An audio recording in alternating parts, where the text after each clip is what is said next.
Parfois, dans la vie, on rencontre par hasard quelqu'un qui va changer le cours de notre vie. C'est exactement ce qui m'est arrivé. Et c'était vraiment inattendu. Vous voyez, j'étais plutôt seule à l'époque. Au fait, je m'appelle Amélia et j'ai 20 ans. Donc, je vivais seule dans une maisonnette à Portland. C'était la maison de ma mère, mais malheureusement, elle est décédée d'un cancer il y a 2 ans. Je ne vais pas vous dire que c'était facile, car ce n'était pas vrai. Tout ce dont je rêvais était de devenir dessinatrice de bande dessinée professionnelle. J'aime tellement l'art. Mais le seul moyen de faire de ce rêve une réalité était de gagner de l'argent. Depuis la fin du lycée, je travaillais comme serveuse pour arrondir les fins de mois et aussi pour économiser un peu d'argent pour m'inscrire aux Beaux-Arts. Honnêtement, ce boulot m'a fait surmonter la période la plus difficile de ma vie. Les jours, semaines et mois suivant le décès de ma mère étaient très douloureux. Mais le restaurant occupait tout mon temps. Donc je n'avais pas vraiment le temps de penser à mes états d'âme. En plus, j'ignorais à quel point ce boulot de serveuse allait changer ma vie à tout jamais. Tout a commencé à la suite d'un incident au restaurant. Je n'oublierai jamais ce jour-là. Je portais un plateau repas quand j'ai malencontreusement renversé de l'eau sur les chaussures d'une fille chic. Oh mon Dieu, elle est devenue dingue.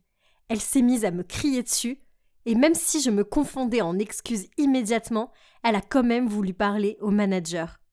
Je me suis accroupie pour essayer d'éponger ses chaussures avec un torchon. C'est là que j'ai entendu une voix. « Hé, arrête! Qu'est-ce que tu fabriques ?» J'ai levé les yeux et j'ai vu que le mec avec qui elle était me fixait. Il m'a regardé d'un air dégoûté, puis a dit à la fille « Chérie, allons-nous-en avant que la serveuse continue de ruiner tes chaussures avec ses mains sales. Allez, allons au centre commercial, je vais t'acheter une nouvelle paire. » Visiblement, c'était son petit copain. Et dès qu'il a parlé d'acheter une nouvelle paire, elle avait des étincelles dans les yeux en disant « Oui, chérie, mais je voudrais un nouveau sac aussi. Tu pourrais… » Et son petit copain a rigolé en disant « Tout ce que tu veux, ma princesse. » Puis, ils se sont levés et m'ont ri au nez en sortant. Je n'arrivais pas à croire qu'il soit aussi méchant. Surtout le mec. J'étais vraiment en colère. J'aurais aimé pouvoir gifler ce visage prétentieux. Mais évidemment, je ne l'ai pas fait. Je ne pouvais pas risquer de perdre mon boulot. Mais je savais que si je le revoyais, je lui dirais le fond de ma pensée. Eh bien, croyez-moi si vous le voulez, je l'ai revu. Le monde a ses mystères, et j'imagine que c'était le destin qu'on se croise à nouveau. Quelques semaines plus tard, je rentrais chez moi un soir, et je suis passée par le parc pour nourrir les chats errants comme d'habitude. Pendant que je m'amusais avec eux, j'ai vu qu'un mec s'avançait vers moi. Il m'a soudainement attrapé le bras et m'a attiré vers lui. Je me suis mise à crier et j'ai essayé de le repousser, mais il avait trop de force. Puis, sorti de nulle part, quelqu'un a dit « Que se passe-t-il ? J'essaye de dormir, moi. Faites moins de bruit. » Un sans-abri sale et ivre s'avançait vers nous. Et pendant un instant, j'étais terrifiée. Mais en fait, j'ai compris qu'il essayait de m'aider. Il a commencé à crier au gars qui me tenait en disant « Hé, toi, tu es sourd ou quoi ? Laisse-la tranquille et tais-toi. » L'abruti était en train de s'énerver et quelques instants après, il a donné un coup de poing au visage du sans-abri et ils ont commencé à se battre. Puis, j'ai paniqué et je ne savais pas quoi faire. J'ai sorti mon téléphone et j'ai diffusé un enregistrement de sirène de police. Je vis seule, donc je connais toutes les astuces. Eh bien, ça a marché. L'abruti qui m'a attrapée a soudainement pris la poudre d'escampette pour sortir du parc. Le sans-abri qui m'avait aidé était toujours allongé au sol. Alors, je l'ai aidé à se relever. Il était roué de coups et il avait même des égratignures sur le visage. Quand je me suis approchée de lui, il me semblait l'avoir déjà vu. Oh mon Dieu! Ce n'était pas ce mec désagréable au restaurant? Que faisait-il en regardant tout sale comme un sans-abri? Il avait les yeux fermés. Alors, j'ai tapoté son visage en disant « Hé, réveille-toi! Qu'est-ce que tu fais là ?» Il a ouvert les yeux et m'a demandé « On se connaît ?» Il m'a fixé pendant un instant et a regardé mon uniforme en souriant. « Oh, la petite serveuse! Devine quoi? Je suis plus pauvre que toi maintenant. » Puis il s'est évanoui. J'étais si furieuse de l'avoir croisé à nouveau. J'allais partir en le laissant allongé là, mais je me suis dit qu'il m'avait sauvée. Je ne pouvais pas lui laisser là blessé comme il était. Alors, oui, j'ai fini par le ramener chez moi. Et je suis allée chercher ma trousse de secours. J'ai nettoyé ses blessures et je l'ai fait dormir sur mon canapé. Le lendemain matin, il était très surpris en se réveillant. Je lui ai dit ce qui s'était passé et qu'il m'avait sauvé la vie et que j'avais donc sauvé la sienne en retour. Puis, il a dit qu'il devait rentrer chez lui, mais il restait là à me fixer et c'est là qu'il m'a raconté son histoire.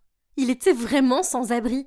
Ses parents l'avaient mis à la porte car ils avaient découvert qu'il n'était pas leur fils biologique. Incroyable! Comment des parents pouvaient faire ça? Ce n'est pas qu'il leur a menti, mais c'était à cause d'un échange à la naissance. Donc, il était aussi une victime, non? J'avais de la peine pour lui, mais cela ne me regardait pas. Il fallait que j'aille travailler, donc je lui ai demandé de partir. Mais il m'a supplié de pouvoir rester ici. Je le regardais l'air surpris et j'ai dit « Et pourquoi tu ne vas pas chez ta petite amie Fortunée? Il faut vraiment que je parte là. » Mais il ne bougeait pas d'un poil. Il a dit « Oh, ne me parle pas de cette croqueuse de diamants. Elle s'intéressait à moi seulement parce que j'étais fils de millionnaire. Maintenant que je n'ai plus rien, même pas un centime, elle a rompu avec moi. » Wow, le choc. Mais bon, ce n'est pas comme si je n'avais pas immédiatement su qu'elle était naze. Donc, je lui ai dit « Et tes amis alors? Ils ne peuvent pas t'héberger ?» Il a répondu non. Je commençais à en avoir marre, alors je lui ai dit « Tu ne peux pas rester ici. Je ne te connais même pas. » Puis, il a sorti « Salut, moi c'est Jude. J'ai 22 ans, toutes mes dents et mon casier judiciaire est vierge. Voilà, tu me connais maintenant. » Puis, il a ajouté un sourire, comme s'il pouvait m'avoir comme ça. Il a continué en disant qu'il me paierait un loyer et qu'une fois qu'il aurait trouvé un boulot et tout ça, il s'en irait. J'hésitais. Enfin, je ne pouvais pas vivre avec un mec aussi bizarre. Mais je me suis dit que j'aurais un peu plus d'argent s'il payait une partie du loyer. Ça me servirait vraiment pour mes frais de scolarité à la fac. Il a vu que j'hésitais encore. Alors il a dit « Allez, s'il te plaît. Enfin, je t'ai quand même sauvé la vie hier soir. » « Mais je n'ai qu'une seule chambre, répondis-je. »« Ne t'inquiète pas, je dormirai là. » Il désignait le canapé. J'ai réfléchi un moment et j'ai hoché la tête, en signe d'accord. « Et seulement pour un mois, d'accord ?» Puis, je lui ai dit de prendre une douche et de se changer, car il était dégueulasse et sale. Mais il m'a dit qu'il n'avait pas de vêtements de rechange. On m'a mis à la porte, tu te souviens ? Et il a même eu le culot de me demander un peu d'argent pour s'acheter de nouveaux vêtements. Hors de question. Je lui ai dit qu'il pouvait porter les miens, car certains étaient assez grands.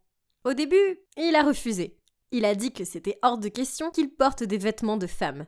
Alors je lui ai dit que soit il les portait, soit il gardait ses vêtements sales et partait de chez moi. Ha! Donc évidemment, il n'avait pas le choix. Et le voir porter mon pantalon à fleurs était hilarant. Mais quelques jours plus tard, il n'avait toujours pas trouvé de boulot.